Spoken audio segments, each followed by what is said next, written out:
아침 일라디오. 안녕하십니까. 오늘 아침 일라디오 아나운서 정은혜입니다. 설 연휴가 어느새 한 달여 앞으로 다가왔습니다. 지난 주말과 휴일 동안 유통업계에선 설 선물 사전 예약 판매가 한창이었는데요. 미리 살수록 할인폭이 커서 이미 선물을 준비 끝내신 분들 적지 않으실 것 같습니다. 명절을 앞두고서는 이런 알뜰한 소비 기회를 잘 챙기는 게 중요하죠. 다만 밥상 물가는 여전히 신경 쓰이는 상황입니다. 쌀과 계란, 일부 채소 가격이 오르자 지난주에 정부가 설 성수품 수급 점검 회의를 열고요. 주요 품목의 공급과 가격 흐름을 살폈는데요. 신선란 수입과 할당 관세 등을 통해서 가격 안정에 나서는 모습이 나타나기도 했습니다. 이번 주부터는 설 연휴 이동 준비도 시작되는데요. 15일과 16일에 교통약자를 위한 열차 승차권 사전 예매를 시작으로 19일부터 21일까지 사흘간은 모든 국민을 대상으로 일반 예매가 이어집니다. 이렇게 설 준비를 하나씩 시작해가는 마음이 분주해지는 한 주가 시작됐습니다. 1월 12일 월요일 오늘 아침 일라디오 출발합니다.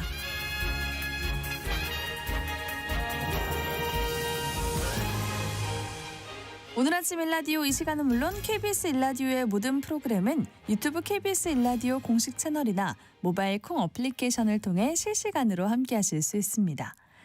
매주 월요일 이번 주 농작업 정보 시간 준비되어 있고요. 궁금한 뉴스 시간에는 올해 다주택자 중과세 적용을 비롯한 세제 개편안에 대한 전망과 상속증여세 관련해 달라진 변화는 없는지 살펴보도록 하겠습니다. 청취자 여러분들이 참여하실 수 있는 오늘의 퀴즈 드릴게요. 지난해 고궁과 종묘, 조선 왕릉을 찾은 방문객이 1780만 명을 넘는 것으로 잠정 집계됐습니다. 특히 조선의 궁궐 중 하나인 이곳을 가장 많이 방문한 걸로 나타났는데요. 요즘 외국인 관광객을 비롯해서 많은 사람들이 한복을 입고 산책하는 풍경이 익숙해졌죠. 광화문을 지나 안으로 들어서면 중심인 긍전전을 만나게 되고요. 연회의 장으로 사용되었던 경회루가 있는 곳이죠. 과연 이 고궁은 어디일까요? 자, 추첨을 통해서 농촌진흥청에서 제공하는 흑삼 세트를 한 분께, 향긋한 커피 드실 수 있는 모바일 커피 쿠폰 4분께 드리겠습니다. 방송에 참여하실 분들은 단문 50원, 장문 100원이 드는 유료 문자 샵 9730, 샵 9730으로 보내주세요. 유익한 정보와 살아있는 이야기가 있습니다. KBS 오늘 아침 일라디오.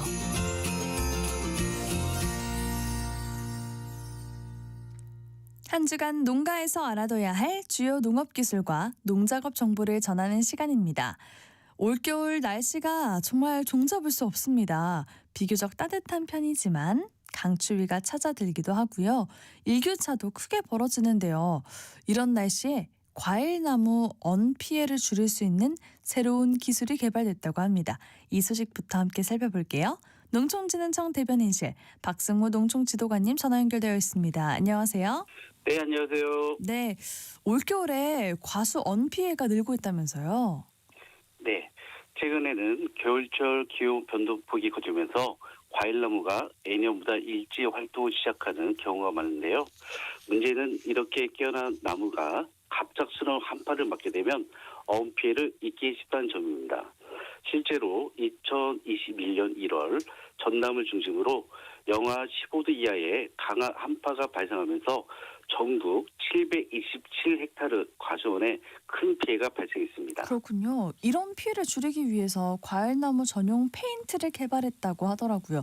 페인트가 어떤 연관이 있을까요? 네, 과일나무 줄기에 흰색 수성 페인트를 칠하면 낮에는 햇빛을 반사해서 나무 껍질 온도가 지나치게 올라가는 걸 막아주고요. 밤에는 기온이 급격히 떨어질 때 껍질이 갈라지는 현상을 예방할 수 있습니다. 그동안은 전용 제품이 없어 일반 건축용 페인트를 사용해 왔는데요. 이번에 과수 특성에 맞춘 전용 제품을 개발하게 되었습니다. 그렇군요. 기존에 쓰던 페인트랑 비교를 했을 때 이번 제품의 가장 큰 장점은 뭘까요? 네, 가장 큰 특징은 차열 성능인데요. 이번 과일나무 전용 페인트는 태양광 반사율이 92.1%, 근적외선 반사율이 91.8%로 일반 페인트보다 각각 5에서 7% 이상 높았습니다. 실험 결과 아무 처리하지 않는 나무는 대기 온도보다 최대 13도 이상 표면 온도가 올라갔는데요. 전용 페인트를 바른 나무는 2에서 3도 정도만 상승해서 온도 변화가 훨씬 안정적이었습니다. 네, 나무의 움직임에도 잘 견딘다고 하더라고요. 이건 어떤 의미일까요? 네, 나무 껍질은 낮과 밤, 계절 따라 계속 팽창하고 추측합니다. 일반 페인트는 잘 늘어나지 못해 쉽게 갈라지는데요. 이번 전용 페인트는 신장률이 120% 수준으로 일반 페인트보다 약 24배 높았고요. 그래서 나무의 움직임을 따라가면서도 갈라지지 않고 보호막 역할을 할 수 있습니다. 그렇군요. 실제 농가에서는 어떻게 사용하면 될지 궁금합니다. 네, 사과나 복숭아 등 과수 종류와 관계없이 나무의 큰 줄기를 기준으로 지면에서 약 70cm 높이까지 붓이나 롤러 또는 분무기를 이용해 골고루 칠해주시면 되고요. 네. 농촌진흥청과 KCC는 이 기술을 공동 특허 출원했고요. 이달 중 신제품을 출시할 예정입니다. 올해는 신기술 보급 사업을 통해 현장 보급을 확대하고 겨울뿐 아니라 여름철 과열 피해 저감 효과도 함께 검증할 계획입니다. 네, 다른 소식도 들어보겠습니다. 인공지능과 표현체 기술을 결합한 새로운 형질조사 자동화 기술을 개발했다고 하는데, 이게 좀 말이 다 어렵네요. 형질조사가 뭘까요? 이 기술은 왜 필요한 거예요?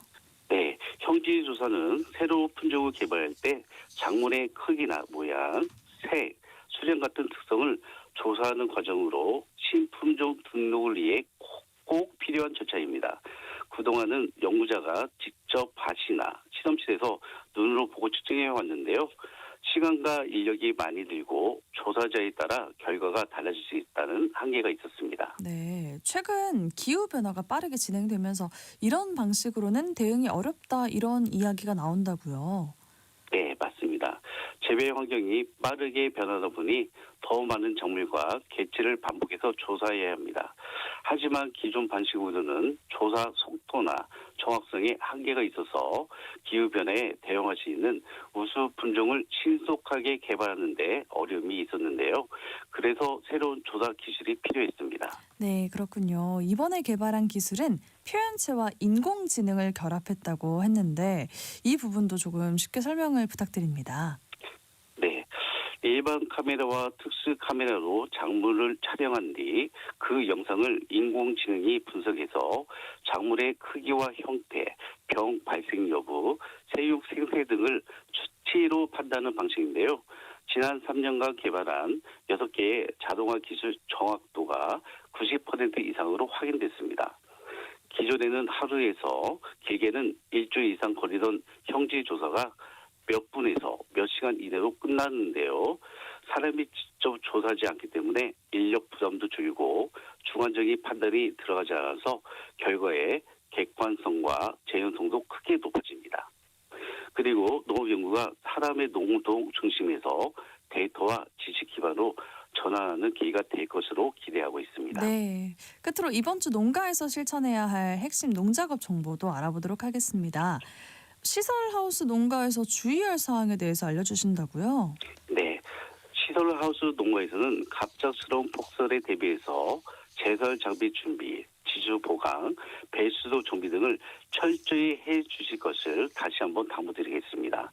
그리고 한파에 대비해서 수시로 온풍기 등의 가온 장비와 보온시설 등에 대한 점검도 해 주셔야 하겠고요.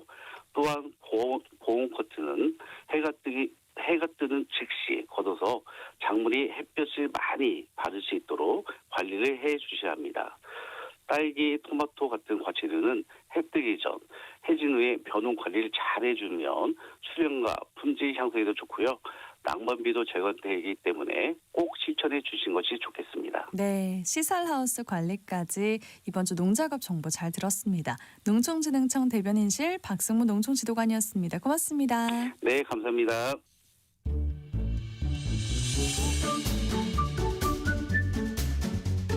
아침을 여는 기분 좋은 습관.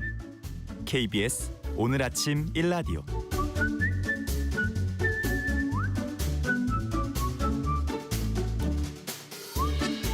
새해가 되면 자연스럽게 재무계획도 다시 보게 되죠.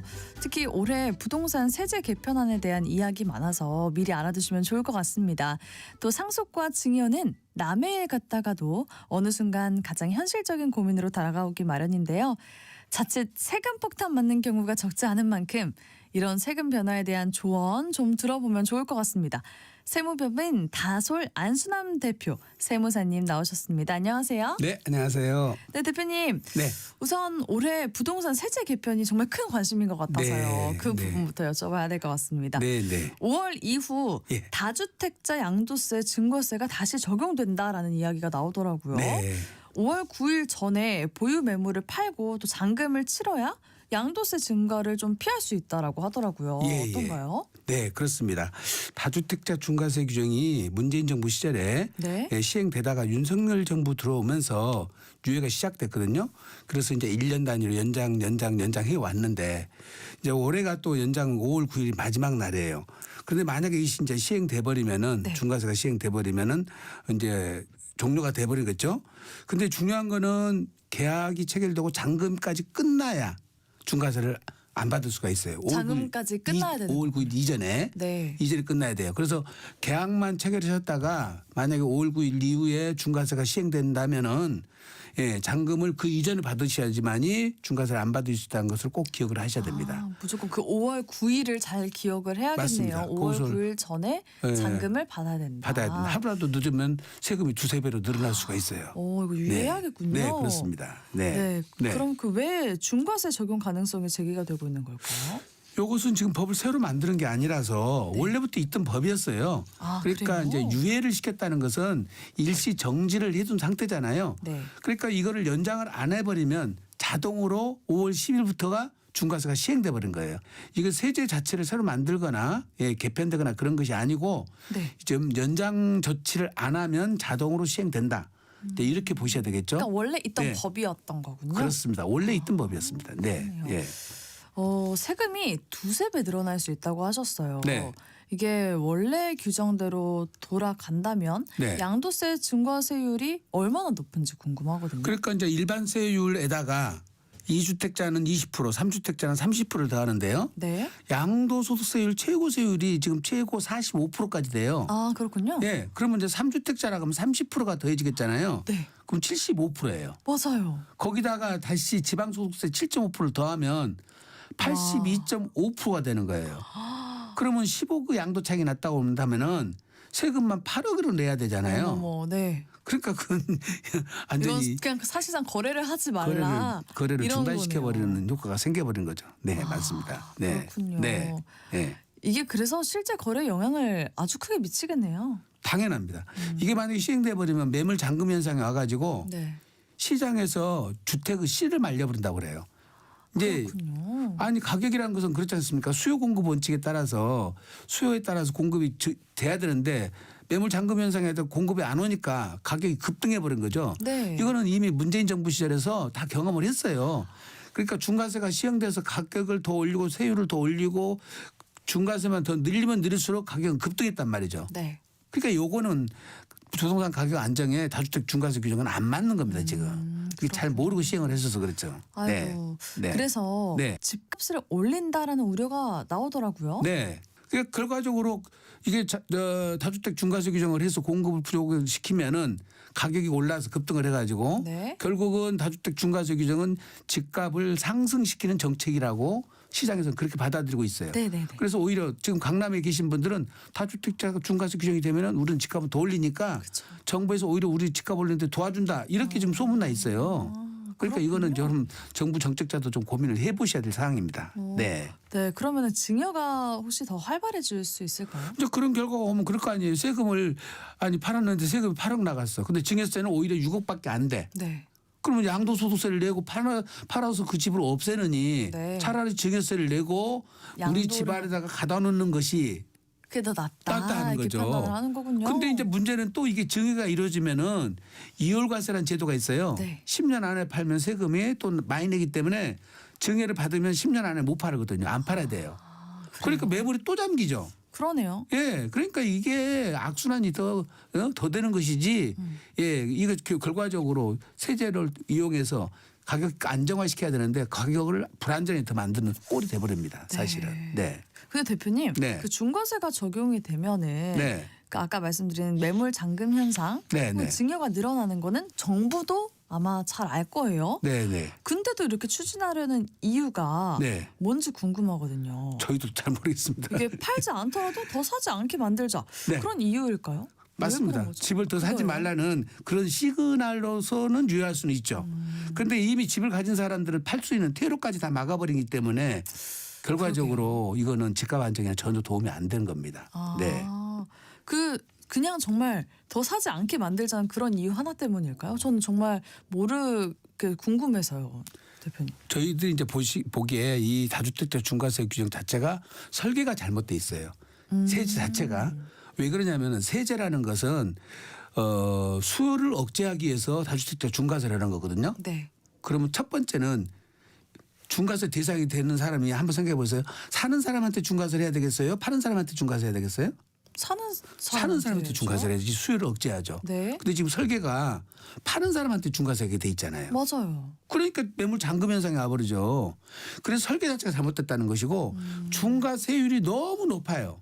아까 말씀드린 대로 최고 82.5% 중과세율로 세금을 부과한다면 네. 지구상 누가 팔겠습니까? 그러니까 이거? 10억 벌면 8억 그러니까요. 이상의 세금을 내라는 이거는 뜻이네요. 지구상에 없는 세율이라니까요. 이거는 징벌적 세금이거든요. 그렇군요. 근데 집을 여러 채 몇 채 가졌다는 이유가 상속받은 경우도 있고 감면해서 받은 것도 있고 또 빚으로 받아온 것도 있고 사유가 여러 가지가 있지 않습니까? 전부 투기꾼이 아니라고요. 네. 그다음에 장기 임대 사업자를 하락해서 한 사람도 있잖아요. 근데 국가 정책에 도와주려고 했던 사람들도 있는데 그 사람들까지 다 투기꾼으로 몰아버리는 효과가 생기거든요. 맞아요. 예, 결과적으로 이런 것 때문에 다주택자 중과세 규정은 주택 가격 안정에 전혀 도움이 안 되고 있습니다. 그러네요. 네. 네. 이게 정말 팔 사람까지 못 팔게 하니까 네. 시장 기능이 마비가 되는 그런 네. 부작용이 생기는 것 같아요. 맞습니다. 네. 대표님 중과세를 하면 다 네. 증여로 넘어간다고 하는 그 대목도 네. 그 소유가 분산되는 의미에서 정부가 나쁘게만 보는 게 아닌 것 같기도 한다라는 네. 생각이 들어요. 네. 이런 점은 어떻게 보시나요? 그거는 정부에서 의도한 거는 그렇게 생각할 수도 있는데 지금 재산을 분산 소유한다는 것이 결과적으로 매물이 남겨서 나와서 다른 사람한테 넘어가야 분산 소유가 되잖아요. 네네네. 근데 가족 안에서 분산 소유하는 것은 무슨 실익이 있겠어요? 그렇죠. 시장에 매물을 내놓는 효과를 발휘해 가지고 이것을 공급을 확대시키는 효과가 생겨야 되는데 그러니까요. 그냥 어김없이 그냥 시장이 얼어붙게 되는 거잖아요. 맞습니다. 그렇게 돼도. 네, 결과적으로 시장에 매물 잠금 현상만 와가지고 가격만 급등하게 해는 역작용만 일으키는 거죠 지금. 그러게요. 네.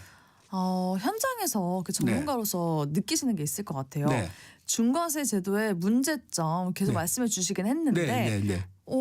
가장 큰 문제점 어떤 게 있을지. 그러니까 아까 말씀드린 취득에 중과세 해야 된다는 것하고 세율이 높다는 것하고 네. 또 하나가 제일 중요한 것이 뭐예요? 장기 보유 특별공제를 안 해줘 버려요. 아 그래요? 장기 보유 특별 공제. 이제 부동산이라는 것은 명목소득이잖아요. 어떻게 네. 보면은 자동적으로 물가가 올라가기 때문에 오래 갖고 있으면 소득공제를 해가지고 그걸 공제를 해서 빼주는 거 효과가 있어요. 네네. 그래서 명목소득을 제거하는 거거든요.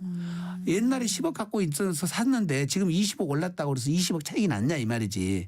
그건 물가에 따라서 5억이 올랐다면 실질 5억밖에 안 오는 거잖아요. 네네. 그걸 제거하기 위해서 장기보유 특별공제를 최대 30%까지 해주는 거거든요. 아 그래요? 네네. 근데 그 공제를 안 해줘 버린단 말이에요. 근데 그것까지 배제하는 거예요. 그렇죠. 세법 이론에서 장기 보유 특별공제는 이거는 징벌적으로도 이런 걸 쓰면 안 되거든요. 무조건 이거는 장기 보유 특별공제는 해주고 봐야 되는데 네. 옛날에 비상 토지도 똑같이 장기 보유 특별공제 안 해주다가 네네. 이것이 토지거래가 안 되니까 장기 보유 특별공제를 지금은 해주고 있거든요. 지금은 해주고 예, 있어요. 해주고 있어요. 이것도 다주택자 중과세 규정도 최대한 하더라도 장기 보유 특별공제만은 해주고 세율도 아까처럼 2주택자부터 중과세 하지 말고 3주택자 이상부터 중과세를 하되. 해야 되고. 네. 그다음에 지방에 있는 주택은 지금 3억 이하까지는 빼주도록 돼 있거든요. 네. 그때 중과세에서만 빼줄 것이 아니라 3억 이상 그거는 주택 수에서도 빼줘야 돼요. 지방 주택들은. 안 그러면 안 빼주면 지방 주택하고 서울 주택이 있어가지고 서울 주택이 중과세를 받잖아요. 그러면 어디 것부터 팔겠어요? 지방부터 팔 거 아니에요. 그러겠죠. 그러니까 지방 다주택자 중과세가 시행이 돼버리면 지방 집택값부터 떨어져 버려요. 네. 거기에 매물로 나와버리니까 우리는 원하는 것은 수도권 서울 거를 지금 내놓으라 그랬더니 네. 지방급부터 매물이 막 나와서 거기 가격을 떨어뜨리고 있단 말이죠. 이것도 설계가 잘못되어 있는 거예요. 그렇군요. 예, 그래서 참 꼼꼼하게 설계할 필요가 있는데 지금 너무 엉성하게 설계가 돼 있습니다. 그러네요. 네, 네. 그럼 대표님, 네. 대표님이 보시는 합리적인 세제 개편 방안 네. 어떻게 생각하세요? 다주택자 중과세 기준이 꼭 필요하다면은 지금처럼 공급에다가 중과세하는 것이 아니라 취득하는 데 중과세해야 되고요. 네. 다주택자 중과세 세율도 좀 낮춰줘야 됩니다. 한 10% 정도는 하고요. 네. 투기적으로 해서 꼭 규제를 해야 된다. 그때 가서 10% 더 올려서 20% 정도. 그리고 장기보유 특별공제는 반드시 해줘야 되고 지금처럼 조정 대상 지역에다가 중과세하는 것은 조금 너무 가벼워요. 네네네. 예, 집값 급등 지역 아니면 주택 급등 지역이라 해서 새롭게 그 틀을 만들어줘야 됩니다. 그 다음에 해저 요건을 만들어줘야 되는데 지금 해저 요건이 없어요. 그러네요. 네, 그러니까 정부가 자기가 쥐고 있으면 계속해서 하는 거거든요. 네. 근데 세율 같은 것은 국회에서 만든 법률에 따라서 통제를 해야 되는데 행정부에서 너무 이거를 쥐고 있으니까 예, 이거는 국민들한테 너무 큰 불편을 주고 있습니다. 그러니까 일단은 네. 그 시장이 얼어붙지 않게 하려면 그 파는 길을 좀 네, 열어줘야 네. 되잖아요, 대표님. 네. 제일 중요한 것은 또 거래세는 낮춰줘야 되잖아요. 네. 보유세는 높이더라도. 근데 지금 우리는 거꾸로 하고 있잖아요. 그러게요. 보유세는 낮추면서 거래세는 중과세를 하니까 결과적으로 부동산이 유통이 안 돼 버리는 예 어떻게 보면 동맥 경화 같은 그런 현상이 벌어지고 있는 그러게요. 겁니다. 네. 예. 이제 세제 개편안을 둘러싸고 정말 다양한 의견과 네. 논쟁이 계속되어 왔습니다. 네. 그러면은 대표님 이 세제 개편안 언제쯤 나오게 될까요?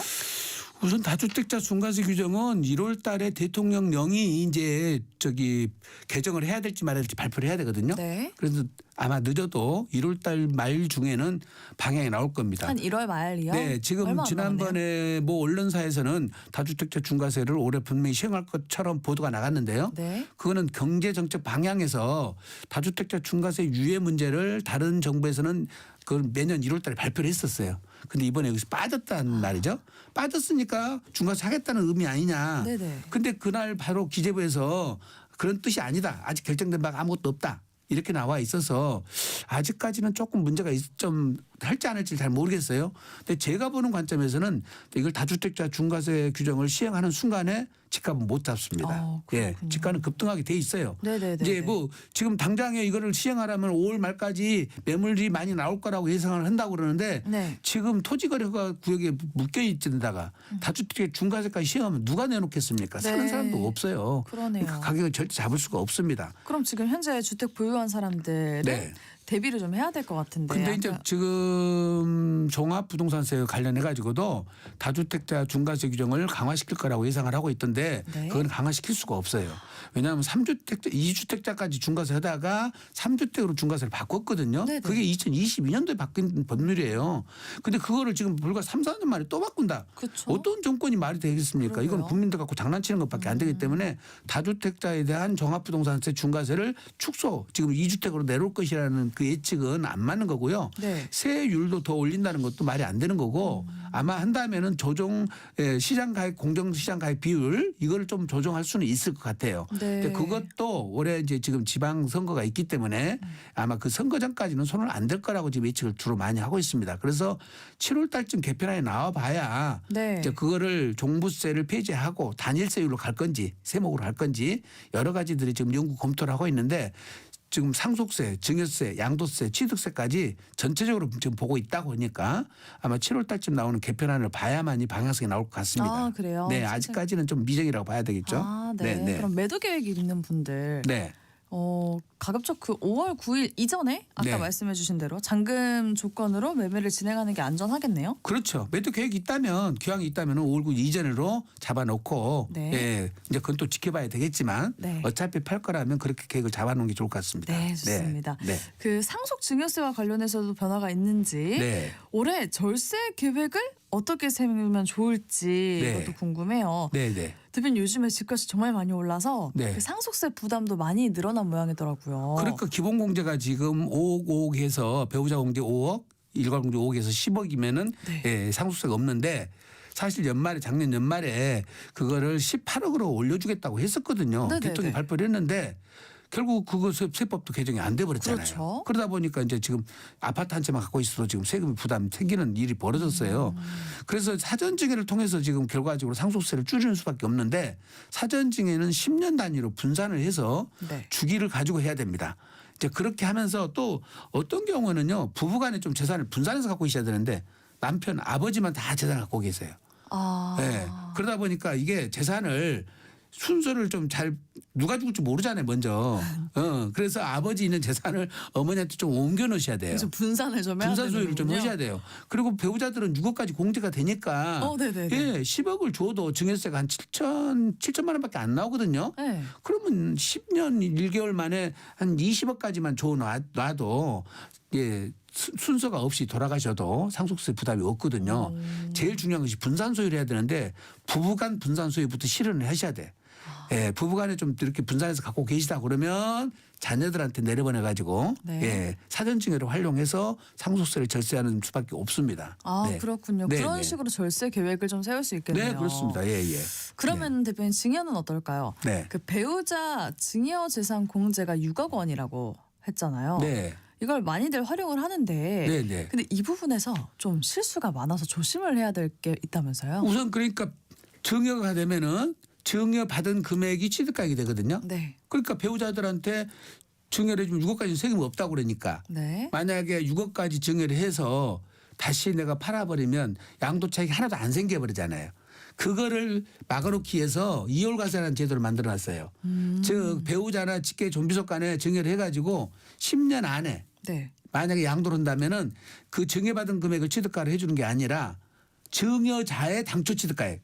그러니까 아버지가 지금 사가지고 10억에 사가지고 아니 3억에 사가지고 10억에 배우자한테 증여를 했어요. 네. 그러면 10억이 취득가액이 될 거 아니에요? 그렇죠. 그다음에 10억에 사서 증여받아가지고 10억에 팔았다 그러면 2억에 대한 양도소득세만 물면 될 텐데 이월과세가 적용되면은 10억으로 취득가를 인정해 준 것이 아니라 아버지가 샀던 3억으로 취득가를 인정해 줍니다니까. 아 그렇군요. 그러니까 이제 지금 증여를 했던 실익이 없어져 버린 거죠. 네. 안 그러면 그렇게 다 조세피가 일어나 버려요. 부부간 6억까지가 증여한 다음에 매도가 이루어져 버리면 취득가를 끌어올리는 효과가 생겨버려서. 네. 그러니까 이월과세 제도라는 게 있기 때문에 부부간하고 아까 직계 존비속간이라고 그랬잖아요. 네네네. 여기에서는 절세 플랜이 안 나와요. 근데 절세 플랜이 나오는 게 한 군 딱 있어요. 어디예요? 여기에 배우자와 직계 존비속 간에는 이월과세 적용이 되는데 여기서 빠진 사람이 있잖아요. 자녀의 배우자는 빠져 있어요. 그러게요. 네. 자녀의 배우자는 빠져 있어요. 자녀는 들어가 있는데 네. 그 자녀의 배우자가 누구죠 그러면? 뭐 사위나 며느리. 사위 며느리예요. 네. 그 사위 며느리한테 증여를 해서 네. 매각을 하면 네. 그때는 여기 취득가를 인정해 준다는 거예요. 아 그래요. 네. 근데 해 주는데 문제가 뭐냐면 이거를 좀 딸한테 지금 증여를 해서 팔았어. 근데 딸이 증여를 받아가지고 매각을 했어. 그럼 제일 중요한 거는 증여세는 내고 양도세는 안 나오는 구조거든요. 네. 이거에. 근데 오히려 양도세보다 증여세가 줄어든 효과가 적은 경우가 많아요. 근데 그거를 증여를 해줬는데 증여받은 사람이 팔고 돈을 다시 증여자한테 되돌려줘 버리면 부당행위가 적용돼서 네네네. 예, 그 절세 효과가 안 생기는데 그 돈이 수증자한테 귀속이 되면 그걸 정상거래로 인정을 해주는 거예요. 이게 사위나 며느리한테 증여를 해서 매각을 했다. 그리고 그 돈이 사위나 며느리한테 가 있으면 그거는 정상거래로 인정을 해주니까 네네. 절세 플랜은 아들이나 딸한테는 안 생겨도 사위 며느리한테 증여를 해서 매각을 하면 예 양도세가 줄어드는 효과는 오. 생겨요. 그러면은 그걸 좀 이용해도 좋겠네요. 절세를 하려면. 근데 이제 가끔 저희들이 실무에서 해보니까 예, 사위 며느리한테 이렇게 증여를 해줘가지고 이제 보통 아버지 돈을 쓰려고 통장을 네. 개설해서 아버지가 쥐고 있잖아요. 네. 그 아버지가 그 돈을 쓴대. 네네네. 예, 쓰는데 며느리들은 그 돈을 손을 안 댄대요. 네. 며느리들은. 근데 사위들은 예, 분실 신고하고 예, 그 돈을 사위가 써버리는 경우가 왕왕 있다고 그래요. 진짜요? 네, 실무에서는 그렇게 일어난다고 하니까 어머. 예, 이걸 활용하실 때 내 사위 성향, 내 며느리 성향을 잘 보고 활용을 하셔야 돼요. 그래야겠죠. 예, 예. 네. 그렇군요. 예. 그리고 대표님, 네. 그 시가보다 싸게 넘기면 네. 다 증여세다 그렇게 네, 알고 네. 계신 분들이 많더라고요. 네. 그리고 일정 범위까지는 괜찮다. 그 네. 규정이 혹시 그 얘기일까요? 이제 지금 이것이 세 군데에서 나오거든요. 네. 상속증여에서 저가로 넘기면 증여세를 과세하는 기준이 하나 있고요. 네. 그다음에 양도소득세도 파는 사람 입장에서 또 있잖아요. 너무 네죠. 싸게 팔았을 때 양도소득세 싸게 판 대로 세금 매길 것이냐 문제가 또 있잖아요. 네. 또 취득세도 문제가 있어요. 취득세 증여는 중과세가 되는데 매매는 중과세가 안 되거든요. 세율이 낮아요. 그럼 싸게 팔았는데 그걸 다 매매로 인정해줘 버리면 세율이 또 떨어지거든요. 근데 이 세 가지 기준이 다 달라요. 그래서 상속증여세에서는 30%하고 3억 중 적은 금액이에요. 그러면 15억짜리다. 네. 그러면 4억 5천하고 3억이니까 3억이 적은 금액이 되겠죠. 네네네. 3억까지는 싸게 팔아도 괜찮다는 거예요. 결과적으로 그러면 15억인데 10억에 매각을 했으면 네. 3억을 빼주고 2억에 대해서는 증여세를 매긴다는 뜻이에요. 이해되셨죠? 네네. 근데 15억짜리를 10억에 팔면은 네. 양도소득세에서는 아까 5%하고 3억 중 적은 금액이라고 했으니까 맞아요.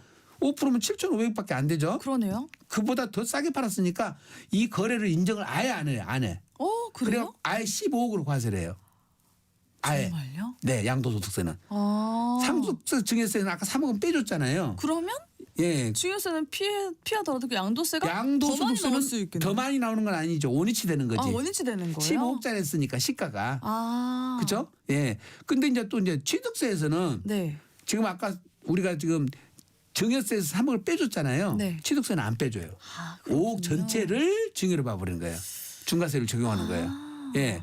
그래서 이렇게 각각 서로 다르니까 네. 물론 룸은 있다.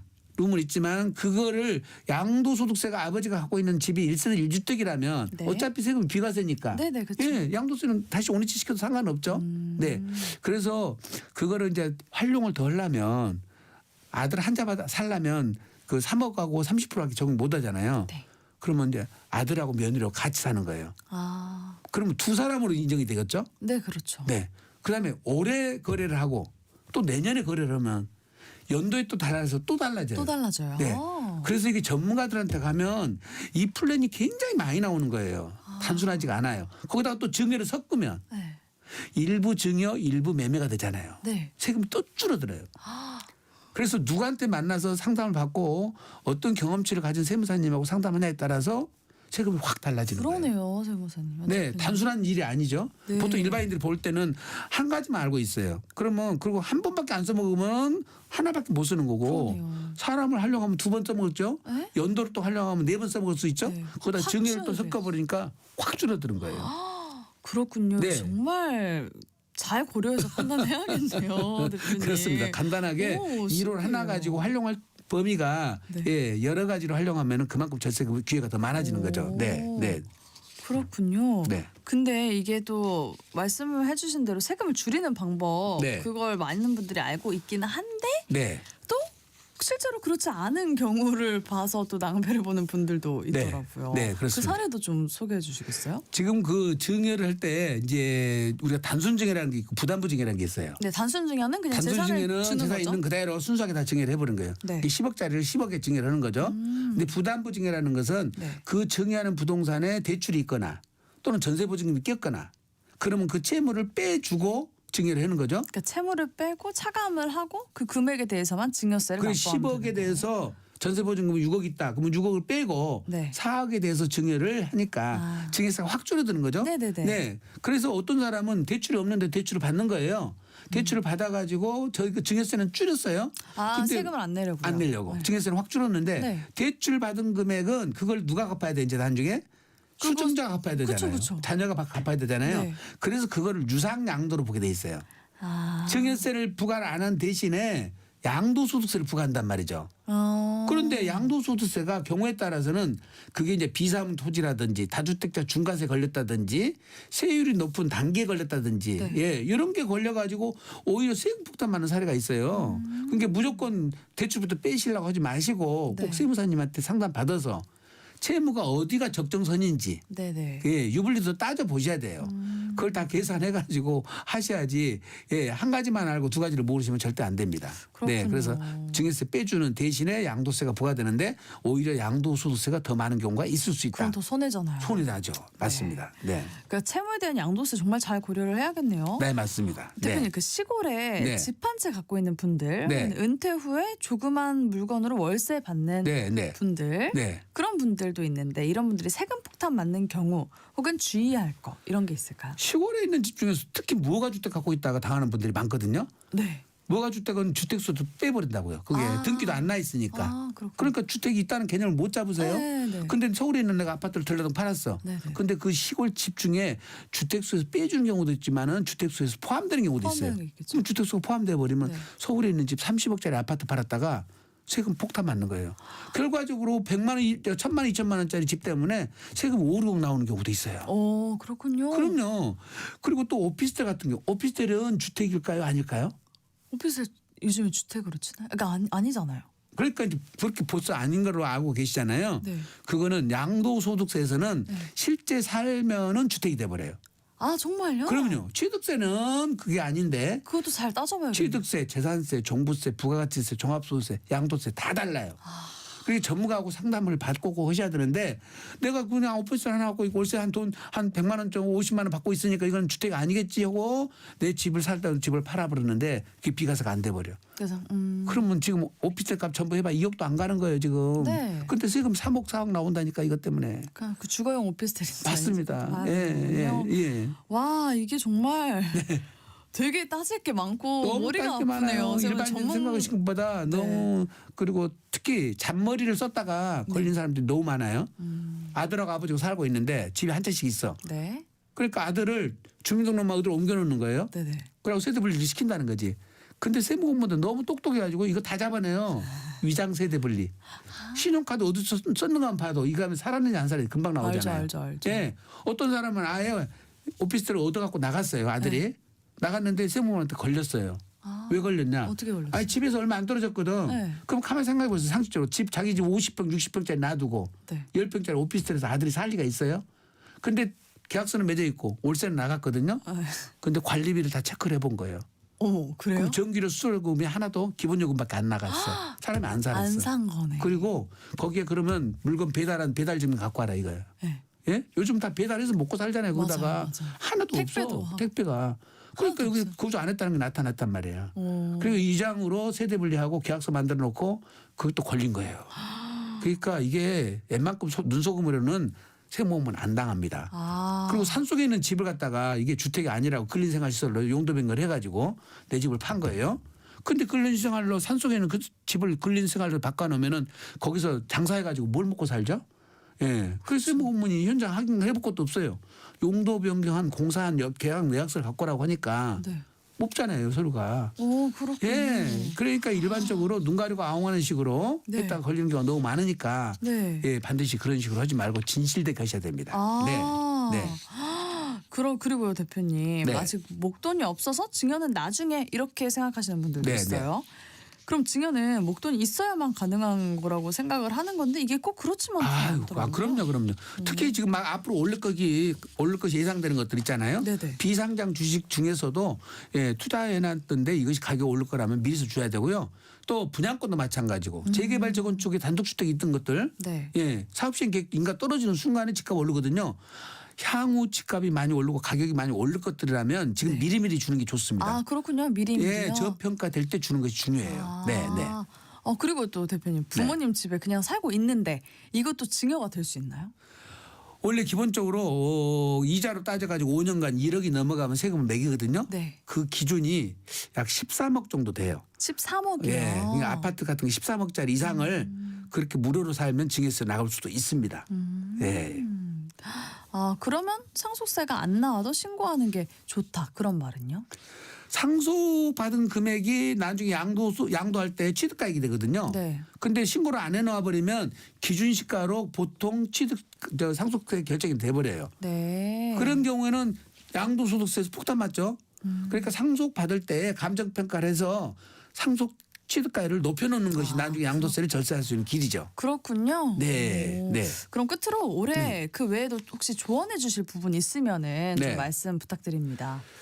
좌우지간 세법은 다 개인적으로 다르거든요. 누구네 집하고 똑같이 생각하지 마시고 누구 말 듣지 마시고 특히 우리가 말하는 선무당 주변에 있는 선무당 얘기 듣지 마시고 반드시 전문가 세 사람하고 상담해서 지혜롭게 의사결정을 하는 게 좋을 것 같습니다. 보니까요, 이렇게 네. 절세 계획을 잘 세우면은 네. 정말 저에게 이득이 될 수 있겠다라는 생각이 들어서 전문가 그렇죠. 상담을 받아야겠다라는 맞습니다. 생각이 드네요. 네. 네, 올해 세금 변화와 관련해서 궁금한 뉴스 함께 살펴봤습니다. 세무법인 다솔 안수남 대표 세무사님과 함께했습니다. 고맙습니다. 감사합니다.